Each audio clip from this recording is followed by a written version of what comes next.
Well, hello and welcome to Hump Day. We certainly pleased to have you with us, and we welcome you from our campus, off campus, um, Hardin County campus, Indiana campus, Louisville campus, Dosca Manor. We're certainly pleased that you're able to be with us today. We have another great lesson.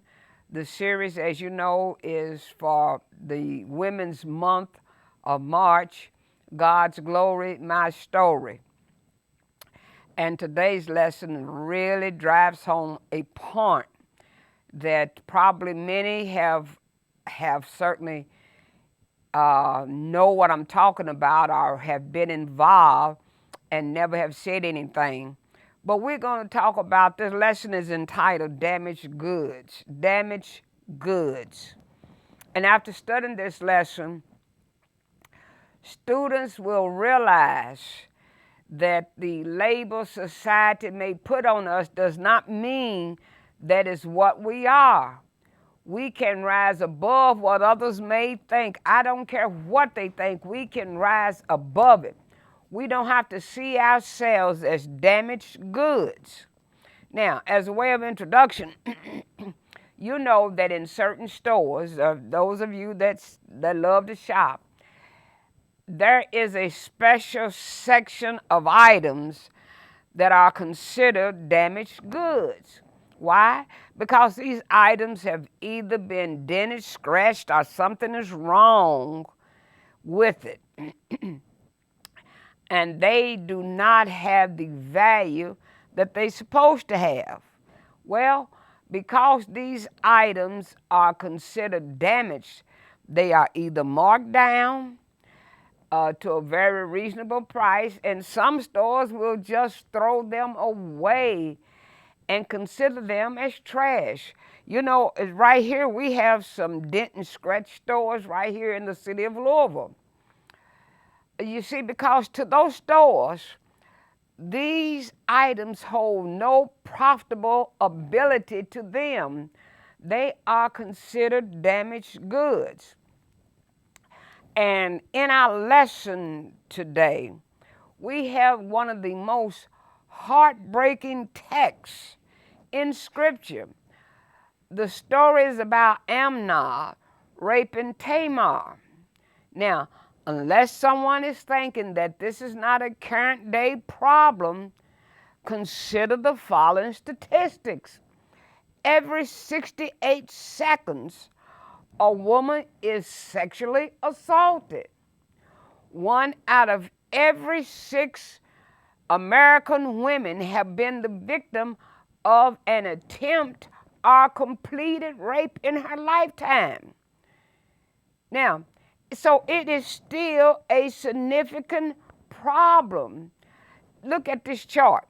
55% of the sexual assault occurs near or at the victim's home.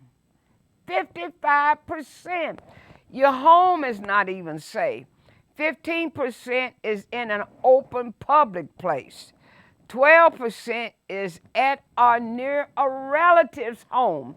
So if you put that together, 67% happens at the victim's home or relative's home or near the home. That's mighty high. 10% is in an enclosed but public area. And so if you go back to open in an open public place, 25% is in a public place or a parking garage or such a place as that. And 8% is on school property. I'd say that we have a problem, and the majority of sexual assault victims are under 30. 15% is fall between the ages of 12 and 17. And it could be less than 12, but hey, 54% are between the ages of 18 and 34. That's a large number. 28% are between the ages of 35 and 64, and 3% are over the age of 65. Whew, I don't know about y'all, but I sure glad I'm in that low category. So it is still a significant problem.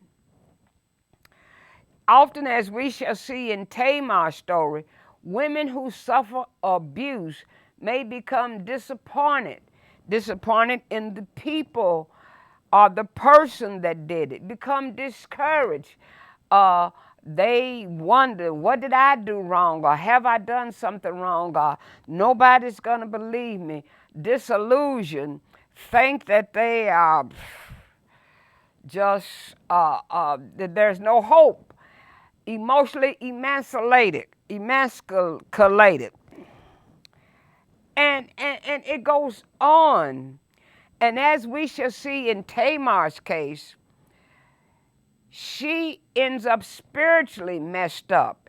And many times women can end up spiritually messed up. Because they think they may get talked about or criticized.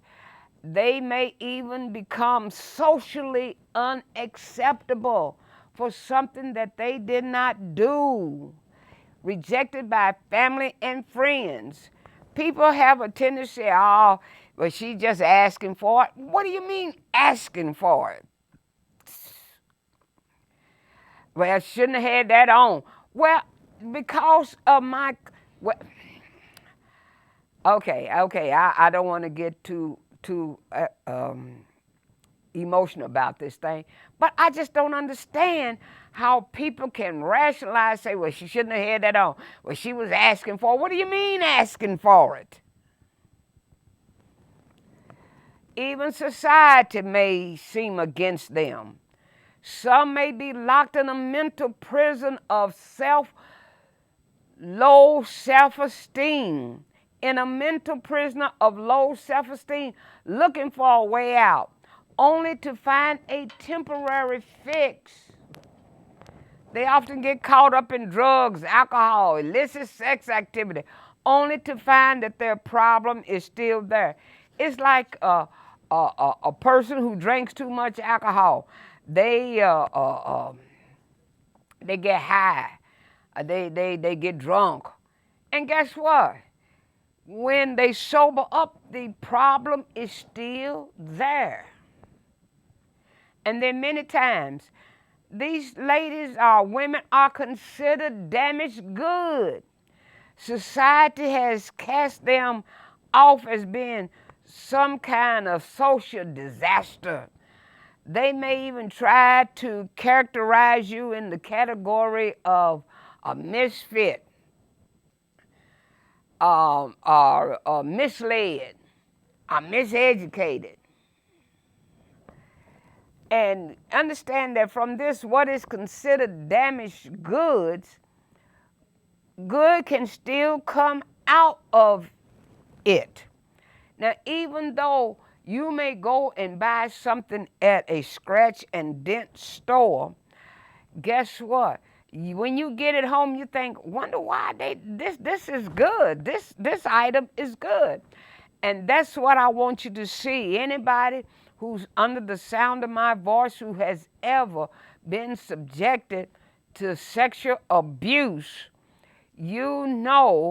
I want you to know that good can still come out of you and come out of your life. We just must become like a radiator of a car. A radiator of a car sometimes will develop a leak. And you can put a patch on the leak to fix it, but the patch is just a temporary fix. So what do? You don't get a new radiator all the time, but you could get what is called stop leak. And with the stop leak, you don't put it on the crack, you put it in the radiator. Because inside the radiator, it finds the leak from the inside and fills that crack never to leak again. And that's what the Word of God can do for us. Get on the inside, find the hurt, find what's bothering us.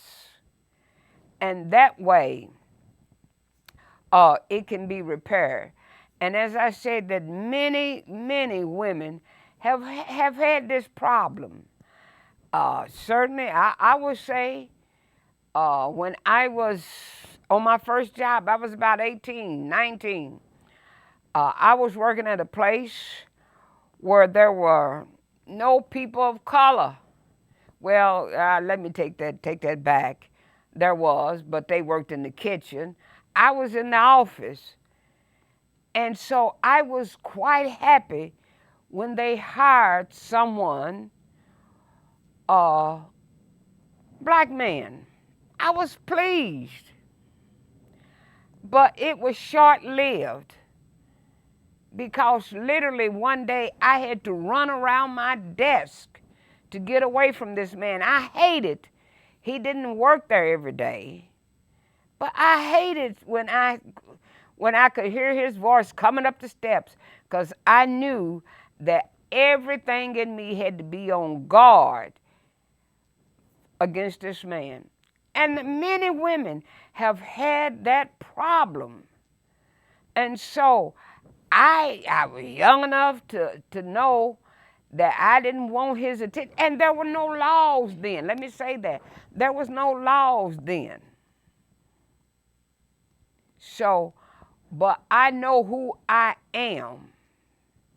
I'm a child of the King.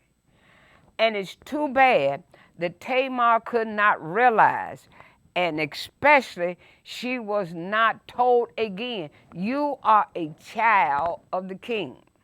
So let's get back into the studies. Well, I was going to put my time on and I didn't do it. So I may go a little bit over, I may go a little bit under. I don't know what I'm doing today. But here, let me set the time on so I'll know. Okay. Now, in the study of our scriptures, we have seen David rise from the sheepfold to be the shepherd over Israel. And we've seen him go from success to success. Oh, there were occasional slips along the way, but by and large, David's rise was stellar and exemplary. I mean, after all, David was a man after God's own heart. Now, but all of that changed the day that David was walking on the porch, the outside on the palace, and he saw Bathsheba. And David sinned against Bathsheba and Uriah. And you know the story. David called Bathsheba up, had sexual relations with her. And I don't care what anybody says, David was the king. Women did not say no. Women had no voice. And so when David said, I'm going to sleep with you, he did, and he let it go after that, thinking that everything was done until she sent word that she was pregnant. And then David tried to hide his sin and had her husband killed and then married her. And everything was all right. But be sure your sin will find you out. And David was okay with his sin until the Lord's prophet came to David and showed him the error of his ways. Now, David certainly was grieved and sorry for over what he did. But guess what? Choices have consequences. And David will come home. And in fact, Nathan told him that he would not know peace and prosperity for the rest of his reign as king. And starting in 2 Samuel chapter 13, where our lesson starts, we will never see David having a peaceful moment ever. So let's look at 2 Samuel chapter 13, verse 1 through 22. David had a son named Absalom and a son named Amnon. Absalom had a beautiful sister named Tamar, and Amnon loved her. For the Bible to make that point, he didn't love her like she was his sister. Tamar was a virgin. Amnon made himself sick,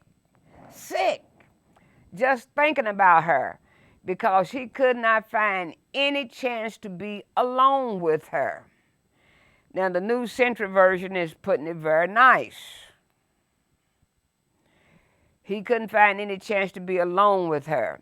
Amnon had a friend named Jonadab, son of Shema, David's brother. Jonadab was a very clever man, meaning he was shrewd. He would know good. He asked Amnon, son of the king, why do you look so sad day after day? Tell me what's wrong. Amnon told him, I love Tamar, the sister of my half-brother Absalom. Now you notice he said, I love Tamar, the sister of my half-brother. Look, fool, you could have said, I love my half-sister, but he didn't. Okay? So Jonadab said to Amnon, go to bed and act as if you are sick. Then your father will come to see you. Tell him, please let my sister Tamar come in and give me food to eat. Let her make the food in front of me so I can watch and eat it from her hand. So Amnon went to bed and acted sick. When King David came in to see him, Amnon said to him, please let my sister Tamar come in. Let her make 2 of her special cakes for me while I watch. Then I will eat them from her hands.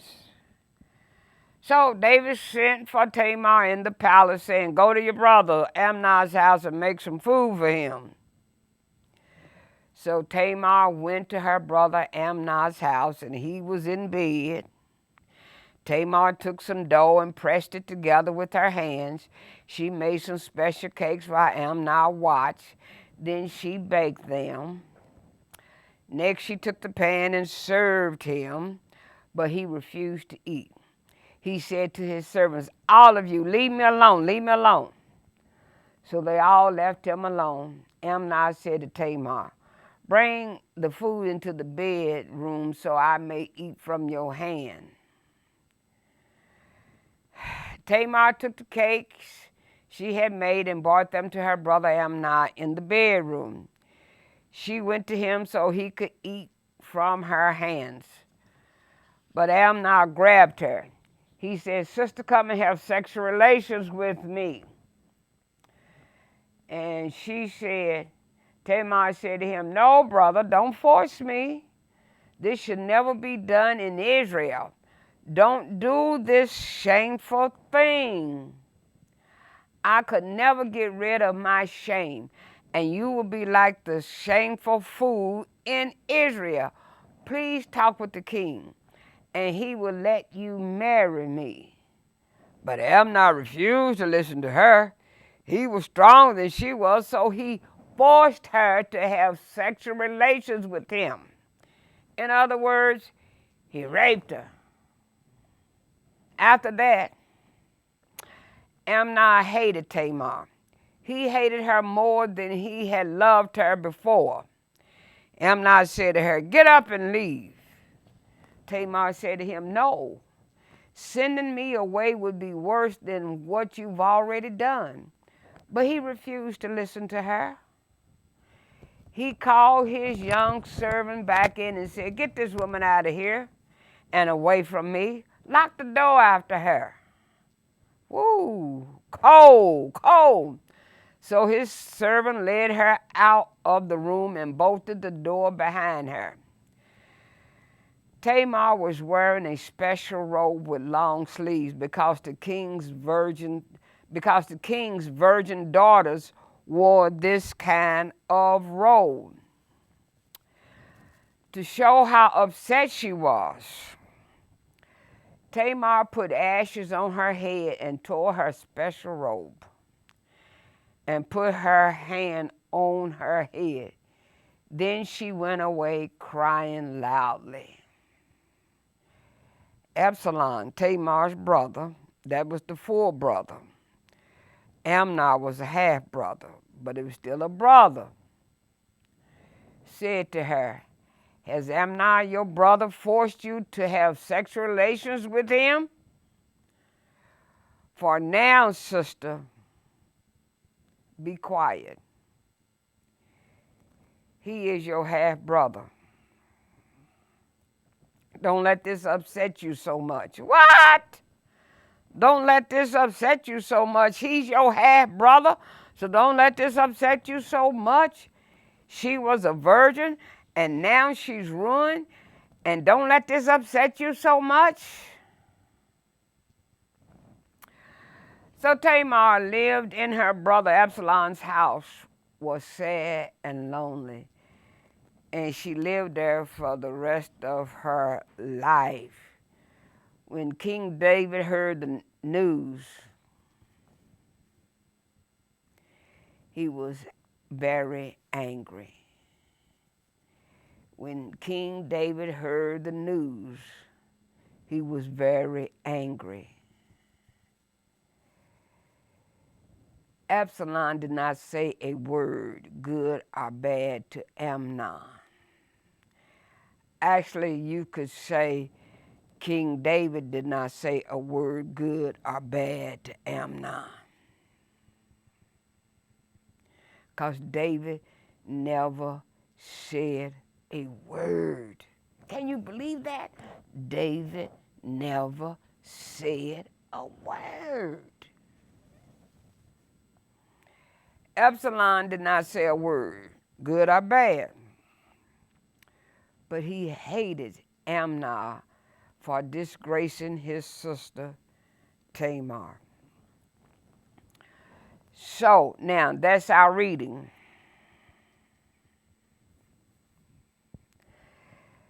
David sinned adultery with Bathsheba, influenced and made an impression upon his oldest son, Amnon. Now, Amnon was heir to the throne. In other words, he was the crown prince of Israel. And Amnon is walking in the footsteps of his father, committing an immoral act, the rape of his half-sister Tamar. But somebody needed to tell him, "You have sinned against the Lord, and be sure your sin will find you out." Now, all that I just read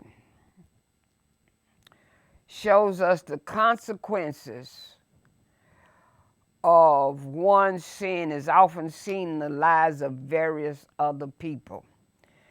In other words, parents, you need to be careful the life that you live in front of your children.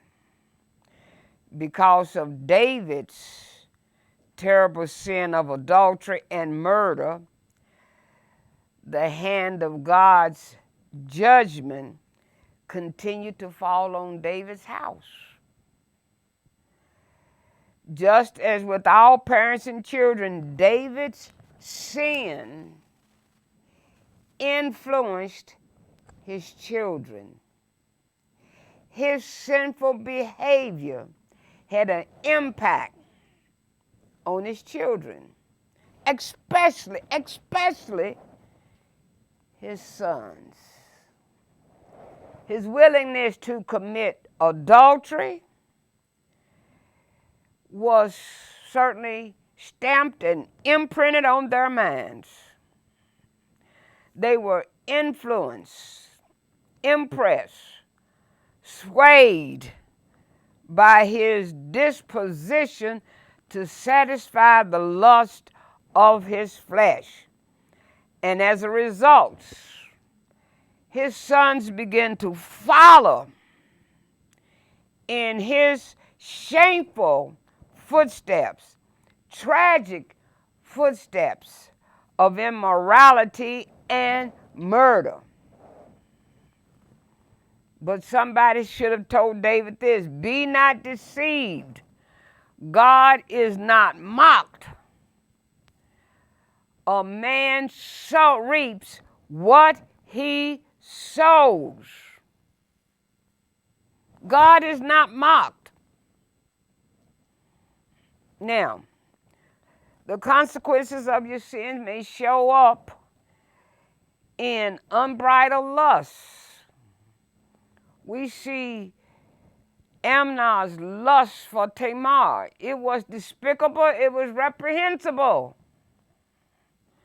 because she was his half-sister. But he lusted so much after her that he became ill. What kind of fool is this, that you lust after your sister so much? Forget the half-sister. Your sister so much that you become ill. You're no good. And then he becomes ill because he can't figure out a way to have her. Let that sink in. Tamar was faithful to the Lord, obeying his commandments, and lived a pure and righteous life. And Amnon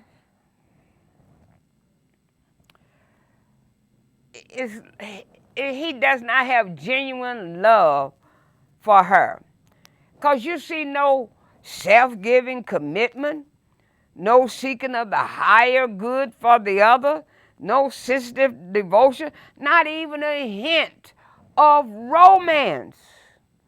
There is only naked physical lust and an utterly self-centered disregard of Tamar's personal integrity, her welfare, her blessedness. He is consumed not by what he could do for her, but what he wanted to do to her. So, and because David's not paying no attention, we get unprincipled counsel.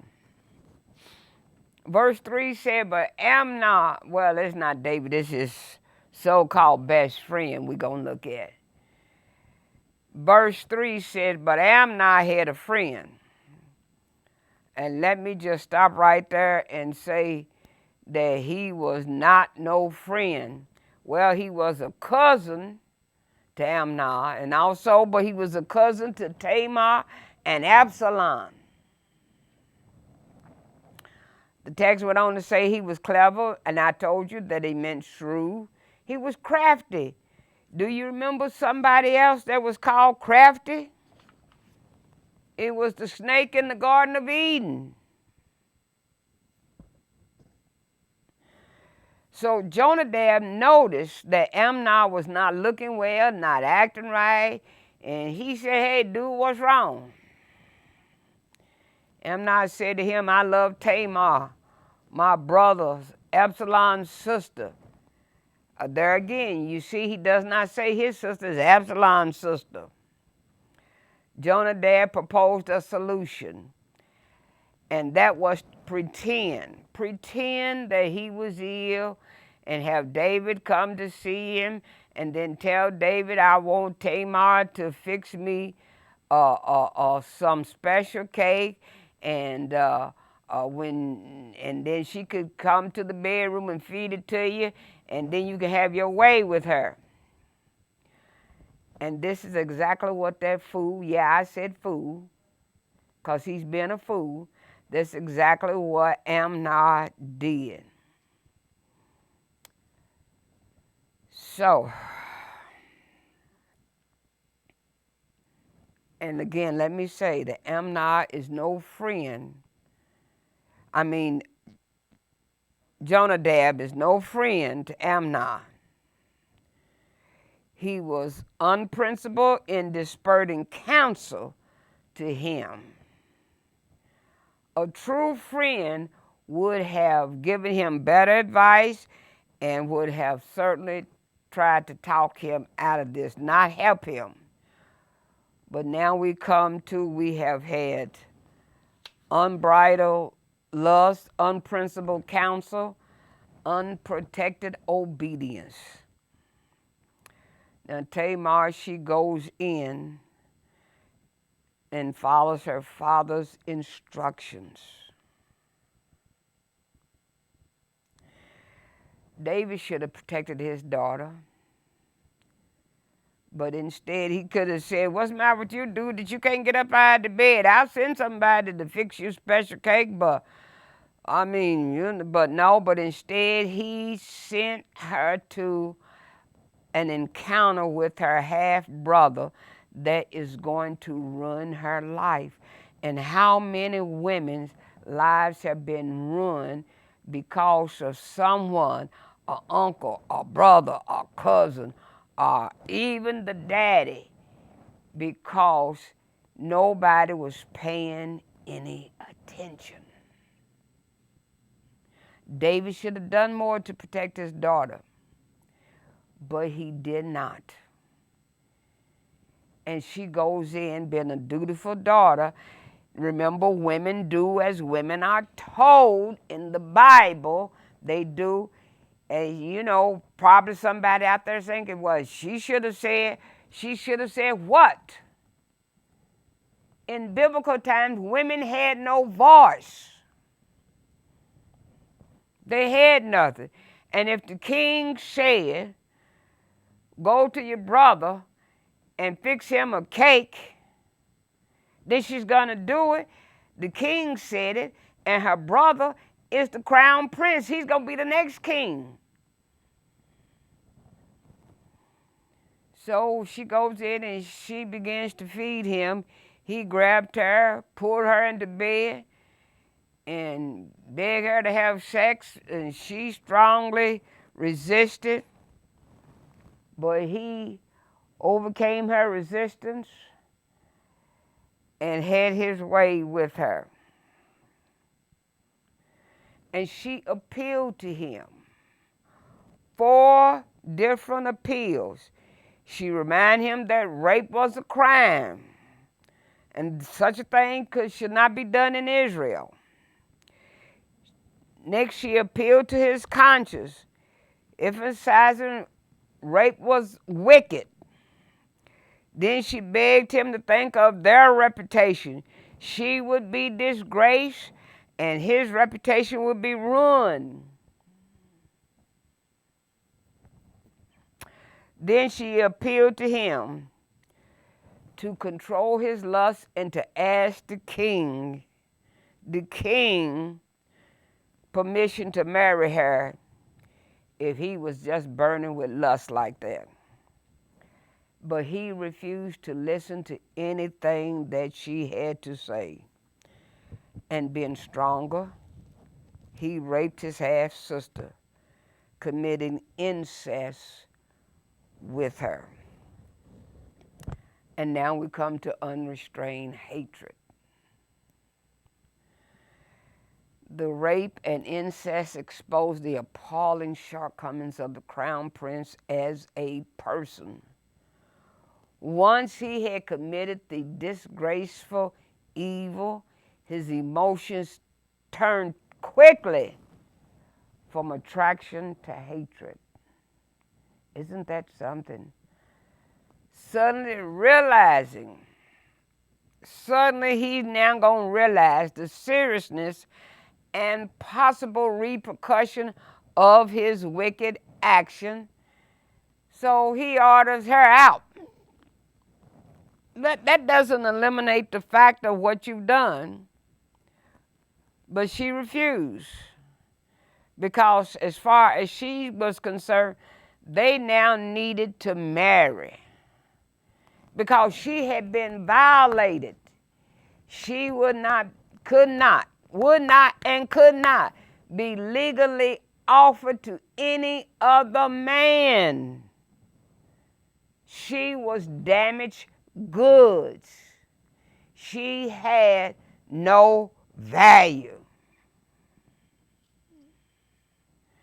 And so while she was walking back to Absalom's house, or walking back to the palace, she met her brother Absalom. But before she met him, she had torn her robe because she knew that she was damaged goods.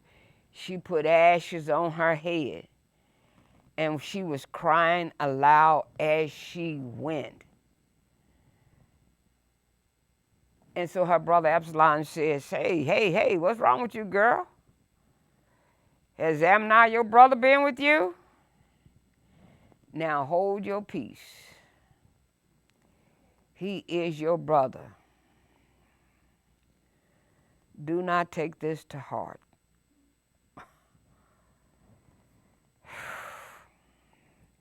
He is your brother. Do not take this to heart.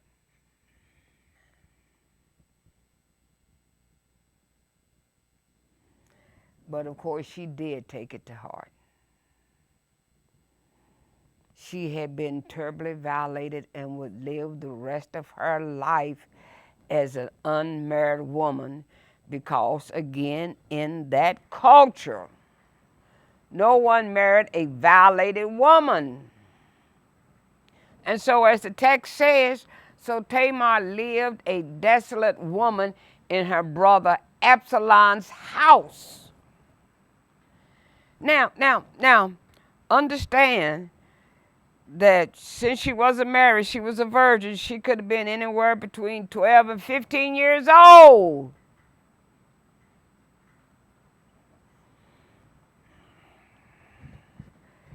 And so there she lived in her brother's house, Absalom. But the kindness that Absalom showed Tamar did not extend to his half-brother Amnon. Because verse 22 says, but Absalom spoke to Amnon neither good nor bad. For Absalom hated Amnon because he had violated his sister. It would take time. But we learn eventually Absalom murdered Amnon. And Absalom demonstrated unrestrained hatred. Now,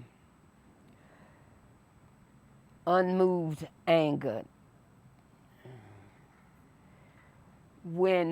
As we come to the horrific end of this narrative, we read these words in verse 21. When David heard of all these things, he was very angry. Now, I can understand David's anger at what had just happened to his daughter. But David's anger was unmoved, as in he never said anything to his son. Now that I don't understand. Unmoved in the sense that he did nothing whatsoever to address the situation. I mean, it might be entirely that David may have felt that he had lost any more authority because of his own sexual sin. Now, it's true, David had sinned, but that did not diminish the responsibility to enforce justice. And certainly look out for his daughter, Tamar. And I have to say, Tamar is a role model for any woman who has ever tried to do right but was treated wrong. So from the account of Tamar and Amnon, it appeared that Tamar was a respectable young woman who wanted to play by the rules. And many times people want to play by the rules, but they end up in a situation like Tamar. We've tried to live according to God's word. We tried to live according to God's laws. We obey the laws of the land, but somehow we still get violated. Someone betrays our trust. Somebody manipulates our generosity. And before we know it, we are left living with the consequences of other people's bad choices and sinful acts. And this is exactly what happened to Tamar. She had to live with Amnon's sinful act and his poor choice. And because after he had raped her, she was considered damaged goods. And so she had to live with Absalom as a broken and violated woman. And that's why it's hard to find anything positive from this story.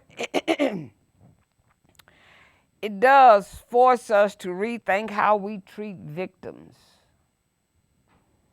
Do we cast aside those who struggle in life and live desolate, broken lives? Do we see them as damaged goods? Well, they ain't good for nothing. How do we treat them?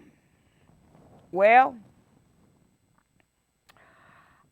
there is a person I want you to see, and I want you to go back and you read her life. You can Google it, you can do however you want to. But would you consider Oprah Winfrey's life, would you consider her as damaged goods? But yet, at a young age, at an early age, she had been violated by a family member, impregnated by a family member, had a child. But now, would you consider her damaged goods? We cannot afford, whatever has happened, we cannot allow people to dictate our lives for us. We got to rise above it. And next week we're going to look at hashtag Me Too. See, you think a hashtag just started now. I tell us all the time, I say, you know, you sit there, you read, you look at, what is that, Young and the Restless and All My Children. I guess it still comes on, I don't know. And you look at all that stuff. If you read the Bible, if you want some scandalous stuff going on, read the Bible. Hashtag Me Too. That is not something new, just starting. But next week we're going to look at this young girl that was molested by somebody powerful in control. But this is God's glory. But this is my story. And the song says, this is my story, this is my song, praising my Savior all the day long. So, if you want to become a part of the St. Stephen Church, you can join us today, right now. All you got to do is email us at newstart@ssclive.org. newstart@ssclive.org. Or you can call 502-583-6798 and let somebody know, I want to become a member of St. Stephen. And someone will get in touch with you. Or you can contact me, gnelson@ssclive.org. Shoot me an email. You don't have to shoot me an email just because you want to join. You can shoot me an email just to say that something that you might want to study or something that a question that you might have. Shoot me an email at gnelson@ssclive.org. Remember, whatever happened in your life, you are not damaged goods. You are somebody. Tamar. Only thing that I could say about her, she needed to remember she was a child of the king. But then on the other hand, the king need to remember that was my child. That's our lesson for today.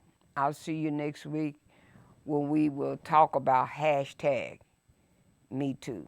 Be blessed.